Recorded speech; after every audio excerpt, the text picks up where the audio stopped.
Hello friends, எல்லாரும் எப்படி இருக்கீங்க? இன்றைக்கி நம்ம வீடியோவில் நல்ல டேஸ்டியான ஒரு லஞ்ச் பாக்ஸ் ரெசிபி தான் பார்க்க போகிறோம்.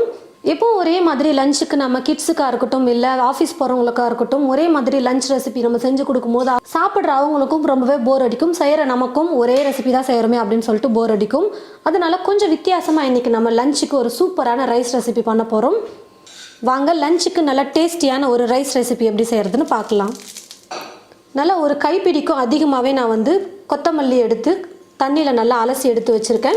இப்போ இந்த கொத்தமல்லியை இப்படி சும்மா ரெண்டாக பிச்சு நம்ம மிக்ஸி ஜாரில் சேர்த்துக்கலாம். இது கூட புதினா கூட நீங்கள் ஒரு அரை கைப்பிடி அளவுக்கு நீங்கள் சேர்த்துக்கலாம். அது ஆப்ஷனல் தான். நான் வெறும் கொத்தமல்லி வச்சு தான் இன்றைக்கி நான் இந்த ரெசிபி பண்ண போகிறேன். காரத்துக்கு 4 பச்சை மிளகாவை சேர்த்துக்கிறேன். இப்போ நல்லா நைஸாக நம்ம அரைச்சி எடுத்துக்கலாம். ரெண்டையும் சேர்த்து ஸ்டவ்வை பற்ற வச்சுக்கிட்டு ஸ்டவ் மேலே ஒரு கடாயில் ஒரு பேன் எடுத்துக்கோங்க. பேன் நல்லா சுடுறது எண்ணெய் சேர்த்துக்கிறேன். எண்ணெய் நல்லா காஞ்சதுக்கப்புறமா சின்னதாக ஒரு 3 துண்டு பட்டை சேர்த்துக்கிறேன். 2 கிராம்பு சேர்த்துக்கிறேன். இது கூடவே 2 வெங்காயம் எடுத்து கட் பண்ணி வச்சுருக்கேன். அந்த வெங்காயத்தையும் சேர்த்துடுறேன்.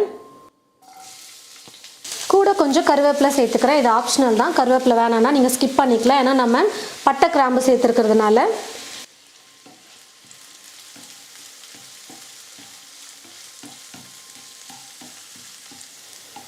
வெங்காயம் நல்லா வதங்கினதுக்கப்புறமா இது கூட 1 ஸ்பூன் அளவுக்கு இஞ்சி பூண்டு விழுது சேர்த்துக்கிறேன். இஞ்சி பூண்டு விழுது சேர்த்து 1 நிமிஷம் நல்லா வதக்கிக்கலாம்.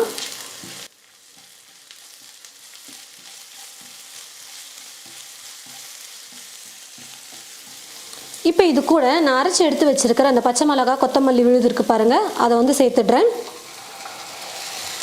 மிக்ஸி ஜார்லேயே கொஞ்சமாக தண்ணி சேர்த்து அலசி இது கூட சேர்த்துடுறேன்.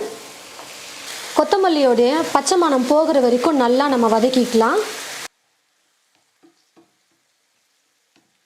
கொத்தமல்லி விழுது வதக்கும் பொழுதே இது கூட நம்ம தக்காளியும் சேர்த்துக்கலாம். 2 ஒன்றா வதங்கி வந்துடும். 2 தக்காளி பழம் எடுத்து இந்த மாதிரி சின்னதாக நான் கட் பண்ணி எடுத்து வச்சுருக்கேன். நல்லா பொடியாக கட் பண்ணிக்கோங்க. 2 நல்லா வதங்கி வரட்டும். கொஞ்சம் நேரம் டைம் எடுத்து நம்ம குக் பண்ணிக்கலாம்.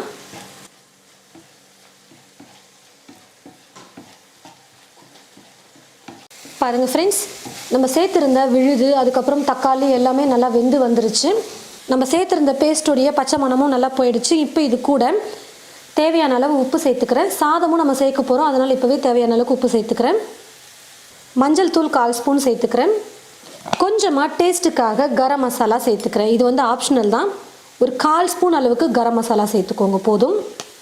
இப்போ இது எல்லாத்தையும் சேர்த்துட்டு ஒரு 2 நிமிஷம் நம்ம வதக்கிக்கலாம். ஸ்டவ்வை மீடியம் ஃப்ளேமில் வச்சுக்கிட்டே வதக்கிக்கோங்க.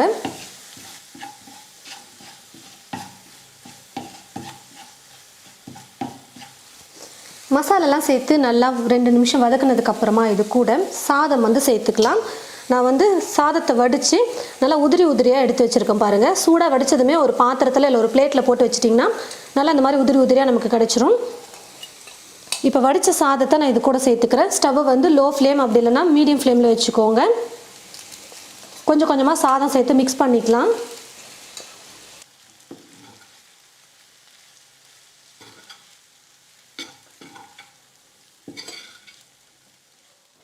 பாருங்கள் ஃப்ரெண்ட்ஸ், நான் சாதம் எல்லாத்தையும் சேர்த்து மிக்ஸ் பண்ணிக்கிட்டேன். நல்லா சூப்பராக ரெடி ஆகிடுச்சு ரைஸ். நான் 200 கிராம் அரிசியை நான் ஊற வச்சு சாதம் வடித்து எடுத்து வச்சுருந்தேன். அந்த 200 கிராம் சாதத்தையுமே நான் போட்டுட்டேன்.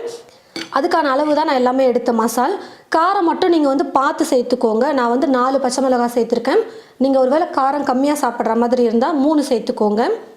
இப்போது எல்லாத்தையும் சேர்த்து நல்லா மிக்ஸ் பண்ணியாச்சு. சாதம் ரெடி ஆகிடுச்சு. இப்போ நான் ஸ்டவ் ஆஃப் பண்ணிடுறேன். பாருங்கள் ஃப்ரெண்ட்ஸ், லஞ்ச் பாக்ஸுக்கு இல்லை மதிய லஞ்ச் ஒரு வேளைக்கு நமக்கு ஈஸியாக முடிஞ்சிடணும் அப்படின்னு நினச்சிங்கன்னா இந்த மாதிரி நீங்கள் ரெசிபி ட்ரை பண்ணி பாருங்கள்.